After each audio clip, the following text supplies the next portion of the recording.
কাঁচা আম দিয়ে তো তোমরা আচার অনেক রকমভাবে বাড়িতে ট্রাই করেছো, তবে একদম সহজ পদ্ধতিতে এই টক ঝাল মিষ্টি আচারটা একবার হলেও বাড়িতে ট্রাই করে দেখো। এই আচারটা বানানো তো খুব সহজ, যে কেউ কিন্তু খুব সহজেই এই আচারটা ঝটপট বানিয়ে নিতে পারবে। আর এই আচারের টেস্টটা এতটাই লোভনীয় হয় যে একবার খাবে সে কিন্তু বারবার এই আচারটা চাইবে।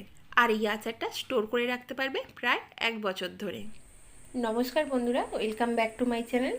আর আমার চ্যানেলে এরকম নিত্য নতুন রেসিপির আপডেট পাওয়ার জন্য এক্ষুনি আরবি স্পেশাল কিচেন চ্যানেলটা সাবস্ক্রাইব করে রেখো।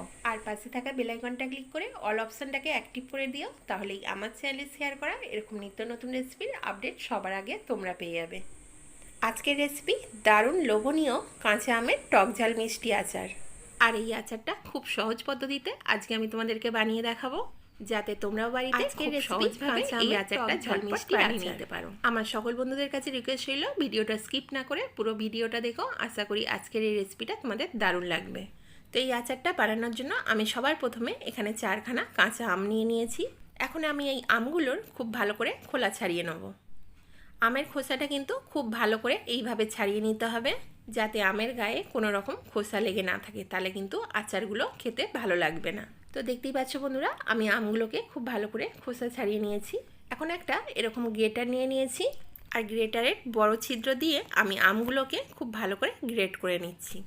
সব আমগুলোকে কিন্তু আমি এরকম গ্রেটারের সাহায্যে খুব ভালো করে গ্রেট করে নেব। তো দেখতেই পাচ্ছ বন্ধুরা, 4টে আম থেকে আমি এরমভাবে খুব ভালো করে আমগুলোকে গ্রেট করে নিয়েছি, আর আঁটিগুলোকে আমি বাদ দিয়ে দিচ্ছি। আচ্ছা, আমগুলোকে কিন্তু গ্রেটারের বড় ছিদ্র দিয়ে চেষ্টা করবে গ্রেট করার, বেশি মিহিন করে কিন্তু এখানে গ্রেট করবে না। এখানে একটা মিক্সিং বোল নিয়ে নিয়েছি, এই বোলের মধ্যে আমি গ্রেট করা আমগুলোকে সব তুলে নেব। আমি এখানে 4খানা আম দিয়ে এই আচারটা তৈরি করছি, তবে তোমরা কিন্তু আমের পরিমাণটা বাড়াতে বা কমাতে পারো। এখন এই গ্রেট করা আমের মধ্যে দিয়ে দিচ্ছি সামান্য একটু নুন, আর দিয়ে দিচ্ছি 200 গ্রামের মতো চিনি। এখন আমটাকে আমি এই চিনি আর নুনের সাথে খুব ভালো করে হাত দিয়ে মাখিয়ে নেব। 2 মিনিটের মতন হাত দিয়ে এইভাবে মাখিয়ে নিতে হবে। তো দেখতেই পাচ্ছ আমি এটাই খুব ভালো করে মাখিয়ে নিয়েছি, আর আমটা থেকে কিন্তু খানিকটা জলও বেরিয়ে গেছে। এখন আমি এইটাকে 10 মিনিটের জন্য রেস্টে রেখে দেবো। এতে কিন্তু আমটা চিনি আর নুনের মধ্যে আর একটু বয়েল হয়ে যাবে। এখন একটা মশলা বানিয়ে নেবো, তার জন্য গ্যাসের মধ্যে একটা কড়া বসিয়ে দিয়েছি। কড়াটা হালকা গরম হয়ে গেলে আমি এখানে দিয়ে দিচ্ছি 4টে শুকনো লঙ্কা, তারপর দিয়ে দিচ্ছি 1/2 টেবিল চামচ মতন গোটা জিরে, দিয়ে দিচ্ছি 1 টেবিল চামচ গোটা ধনে, 1/2 টেবিল চামচ 5 ফোড়ন দিয়ে দিলাম, আর সবার লাস্টে দিয়ে দিচ্ছি 1 টেবিল চামচ মৌরি। গ্যাসটাকে লো টু মিডিয়ামে রেখে আমি এখানে মশলাগুলোকে খুব ভালো করে ভেজে নিচ্ছি।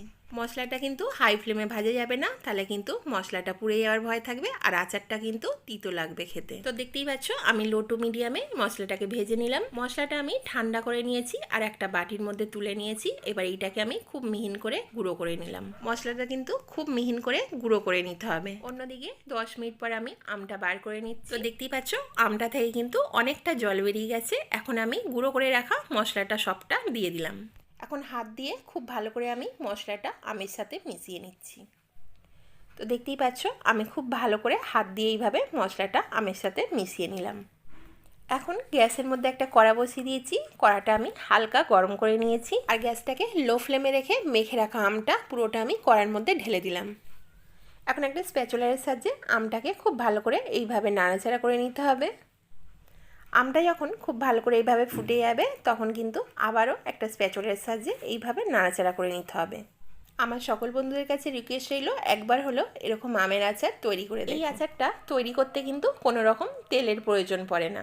3 থেকে 4 মিনিট নাড়াচাড়া করে নেওয়ার পর আমি এখানে সামান্য একটু হলুদ অ্যাড করে দিচ্ছি।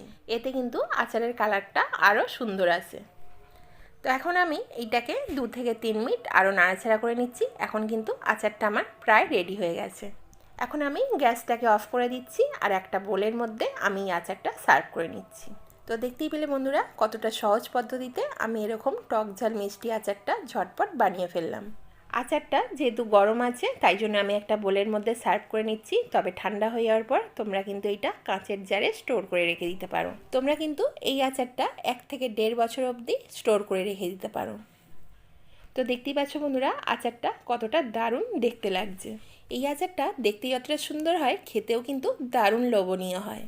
তাহলে আজকের এই রেসিপিটা তোমাদের কেমন লাগলো অবশ্যই কিন্তু আমাকে একটা কমেন্টে জানিও। ভালো লাগলে একটা লাইক করে দিও, আর যতটা পারবে তোমাদের বন্ধুদের সাথে শেয়ার করে দিও। তাহলে আজকের মতন এই পর্যন্তই, দেখা হচ্ছে আবার কোনো নিত্য নতুন রেসিপির সাথে। সবাই সুস্থ থেকো, ভালো থেকো।